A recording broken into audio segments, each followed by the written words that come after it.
So guys, for the first step, you want to get into this screen. Now to get here, you want to turn off your computer from the power button and then turn it back on again. As soon as it turns on, you want to turn it off again and then turn it back on again. You want to repeat this 3 times. So you want to turn off your computer from the power button and then turn it back on again. As soon as it turns on, you want to turn it off again and then turn it back on again. You want to repeat this 3 times, and then on the 4th time when you turn your computer on again, it will then take you into this screen. It's going to be saying that your PC did not start correctly. You want to click on Advanced Options.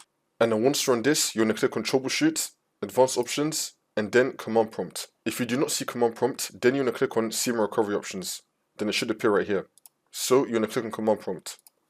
And then once you're on this, you want to type in bootrec space / fix MBR. Click on Enter. And now you want to type in bootrec space / fix boot. Click on Enter again. If it says access is denied, just ignore it.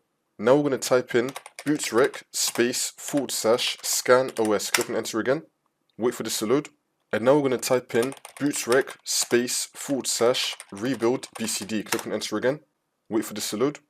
And now we're going to type in sfc space / scan now, and then click on Enter. Now you want to run this scan. Wait for this to load. I'm going to skip the video to when the scan will be fully completed. And now we're going to type in chkdsk space c : space /f space /r space /x. Click on Enter. You now want to run this scan. Wait for this to load. As you can see, the scan is going to take 15 minutes for me, so I'm just going to get off this right now. But in your case, you just want to run the whole scan. Once you complete this final scan, we're now going to close out with Command Prompt. Now, you just want to continue to Windows, and then the problem should be fixed.